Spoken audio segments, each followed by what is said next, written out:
Assalamualaikum warahmatullahi wabarakatuh. Perkenalkan, nama saya Dewi Septianingsi dari program studi S1 Sistem Informasi dengan NIM SSI 2023036007. Pada kesempatan ini saya akan mereview paper berjudul Multi-Domain Sentiment Analysis on Ibu Kota Nusantara Twist using CNN LSTM yang ditulis oleh Fahmi Reza Prasetyo dan Edi Winarko dari UGM. Paper ini dipublikasi di jurnal CCIS, jurnal Sinta 3 pada April 2025, volume 19, nomor 2. Lanjut ke latar belakang, next slide. Seperti yang kita ketahui, pembangunan IKN merupakan proyek Nusantara yang sangat besar dan tentunya memunculkan berbagai opini, baik pro maupun kontra di media sosial, khususnya di Twitter. Nah, analisis sentimen terhadap opini-opini ini penting untuk memahami persepsi publik. Tapi masalahnya penelitian sebelumnya itu seringkali hanya fokus pada satu domain saja. Padahal opini tentang IKN itu akan beragam, ada yang bicara soal ekonomi, lingkungan, politik, dan masing-masing domain ini mempunyai karakteristik bahasa yang berbeda-beda. Inilah yang disebut domain dependensi, di mana model yang dilihat di satu domain biasanya tidak berperforma baik kalau dipakai di domain lain. Paper ini mencoba mengatasi masalah tersebut. Ini merupakan slide dari latar belakang. Lanjut, next slide.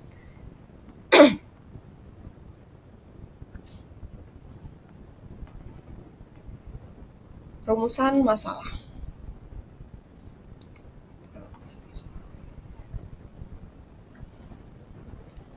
Dari latar belakang tadi, penulis merumuskan 4 masalah. Yang pertama, bagaimana pengembang model multi-domain yang bisa menangani perbedaan karakteristik antar domain. Yang kedua, bagaimana performa CNN LSTM dibandingkan CNN dan LSTM secara individual. Yang ketiga, apakah keyword embedding itu bisa meningkatkan performa dibandingkan hanya menggunakan word embedding saja. Dan yang keempat, berapa sih jumlah keyword yang optimal? 5 atau 10? Lanjut. Tujuan penelitian.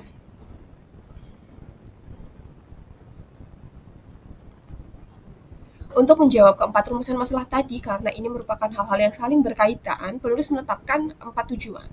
Tujuan 1 dan 2 berkaitan dengan rumusan pertama, yaitu mengembangkan model multi-domain dan mengevaluasinya dibandingkan single domain. Yang ketiga, tujuan ketiga menjawab rumusan ketiga soal keyword embedding. Dan yang tujuan keempat menjawab rumusan keempat soal jumlah keyword optimal.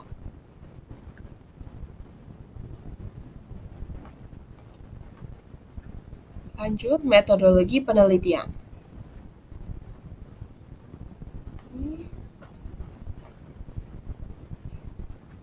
Secara metodologi, penulis mengumpulkan 4.112 tweet tentang IKN dengan teknik crawling menggunakan library Tweet Hairspace. Data ini dibagi menjadi 3 domain. Ekonomi 1.339 tweet, lingkungan 1.323 tweet, dan politik 1.450 tweet.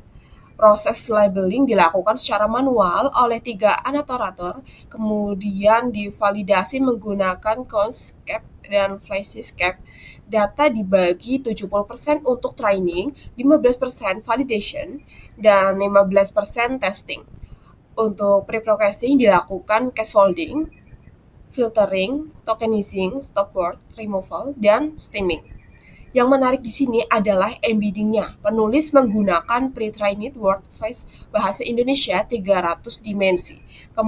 Kemudian mengekstrak keyword menggunakan YKI dan mengubah menjadi vektor dengan keywords 300 dimensi. Yang kedua, embedding ini digabung menjadi 600 dimensi melalui concatenation. Model digunakan ada 3, CNN, LSTM, CNN dan LSTM dengan hyperparameter planning menggunakan grid search. Lalu lanjut. Hasil utama eksperimen. Hasil menarik pertama, model multi-domain secara konsisten lebih baik dari single domain di semua domain. Ini membuktikan adanya transfer learning implicit, Yang kedua, CNN LSTM terbukti sebagai model terbaik, dengan akurasi di ekonomi mencapai 88,05% dan F1 score 87,72%.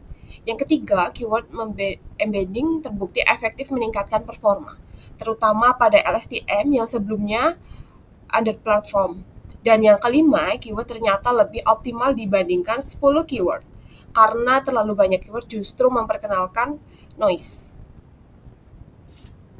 Lalu lanjut. Analisis permasalahan.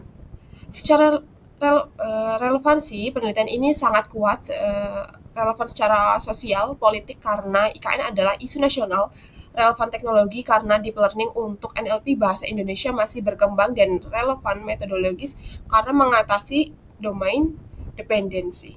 Namun, ada beberapa kelemahan dalam identifikasi masalah. Penulis tidak menjelaskan mengapa memilih 3 domain tersebut. Tidak ada diskusi tentang eksklusi, sentimen netral, dan tidak ada analisis mengapa terjadi class imbalance. Lebih fundamental lagi, analisis permasalahan tidak menyentuh isu kualitas data labeling yang rendah. Konsep hanya fair sampai moderat. Padahal ini sangat fundamental untuk validitas hasil. Lanjut, analisis metodologi. Dari sisi metodologi, ada kekuatan dan kelemahan. Kekuatannya yang pertama, desain eksperimen yang sangat komprehensif, membandingkan 3 model 2 skenario dengan data dan tanpa keyword embedding, serta 5 versus 10 keyword. Kedua, transparansi dalam data labeling, meskipun hanya nanti kita lihat tidak terlalu bagus. Yang ketiga, inovasi keyword embedding dengan YEG dan keywords. Dan keempat, preprocessing yang lengkap sesuai konteks bahasa Indonesia, namun kelemahannya yang juga signifikan. Yang pertama, kualitas data labeling yang rendah. CAP-score hanya fair moderate yang menunjukkan ambiguitas tinggi. Yang kedua, class imbalance yang sama sekali tidak ditangani. Yang ketiga, tidak ada baseline state of the art spared bird atau Indobird di tahun 2025 ini seharusnya sudah menjadi standar.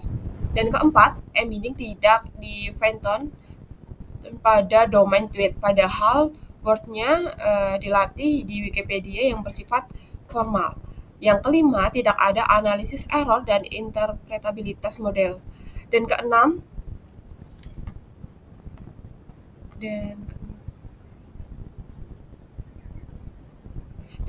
data terkecil.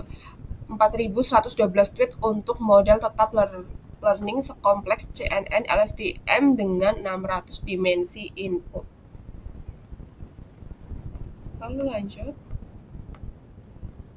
Analisis hasil dan pembahasan.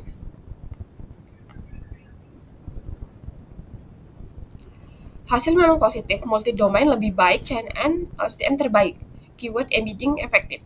Tapi ada inkonsistensi yang perlu dicatat. Di domain lingkungan, CNN single domain hampir menyamai CNN LSTM multi-domain. Ini menunjukkan domain lingkungan mungkin lebih mudah diklasifikasi. Lebih mengkhawatirkan di dalam politik, akurasi tinggi 84,40%, tapi F1 score hanya 47,14%. Kenapa? Karena recall-nya rendah, 64,28%. Ini berkaitan langsung dengan class imbalance di domain politik yang 58,3% negatif versus 41,7% positif. Model cenderung memprediksi negatif dan pembahasannya juga mendalam. Tidak ada error analisis, tidak ada visualisasi attention weight, tidak ada uji signifikansi statistik, dan juga yang paling penting tidak ada kaitan dengan hasil rendahnya politik dengan class imbalance yang sebenarnya sudah terlihat jelas dari distribusi data. Lanjut. Kelebihan dan kekurangan. Secara ringkas, kelebihan penelitian ini ada 5. Desain eksperimen komprehensif yang menjawab 4 rumusan masalah secara sistematis. Transparansi data labeling yang menjadi dasar kritik kita. Inovasi keyword embedding yang terbukti meningkatkan performa LSTM. relevansi kontekstual IKN yang sangat aktual, dan pre-processing lengkap yang menjadi fondasi efektivitas model. Namun, kekurangan juga ada 6 yang fundamental, kualitas labeling rendah yang berdampak pada advance score politik yang rendah, class imbalance yang menyebabkan recall rendah, tidak ada baseline transform sehingga klaim terbaik menjadi questionable, embedding tidak fine-tuning sehingga tidak menangkap nuansa Twitter, tidak ada error analisis sehingga pembahasan superficial, dan data terlalu kecil yang potensi overfitting. Lanjut, rekomendasi dan kesimpulan. Rekomendasi review. Berdasarkan kekurangan-kekurangan tadi, saya punya tujuan rekomendasi. Yang satu, perbaiki kualitas labeling dengan within detail, training annotator, dan activist learning. Yang dua, tangani class imbalance dengan smooth, class weighting, atau vocal loss. Yang ketiga, tambahkan baseline Indobert atau Distilbert. Yang keempat, fine-tuning embedding pada domain Twitter atau gunakan fast tag. Yang kelima, lakukan error analisis dan interpretabilitas dengan LIME atau SEP. Yang keenam, perbesar skala data menjadi 10-20 ribu tweet pada domain. Dan 7, implementasi sistem nyata berupa dashboard real-time. Kesimpulannya, saya sebagai reviewer penelitian ini berkontribusi relevan dan layak dipublikasi di jurnal Sinta 3 dengan catatan perbaikan kualitas data dan penambahan baseline. Kekuatan utama pada desain eksperimen dan inovasi keyword embedding, namun kelemahan fundamentalnya pada kualitas labeling, class imbalance, dan tidak adanya baseline state of the art perlu diperhatikan. Prioritas pengembang, perbaikan labeling, tangani imbalance, dan bandingkan dengan transformer. Demikian review paper dari saya. Mohon maaf jika ada kekurangan dan salah kata pada saat penyampaian. Saya siap menerima pertanyaan dan diskusi, bisa langsung cantumkan dalam kolom komentar YouTube. Sekian dari saya, terima kasih atas partisipasinya dan sudah didengarkan. Wassalamualaikum warahmatullahi wabarakatuh.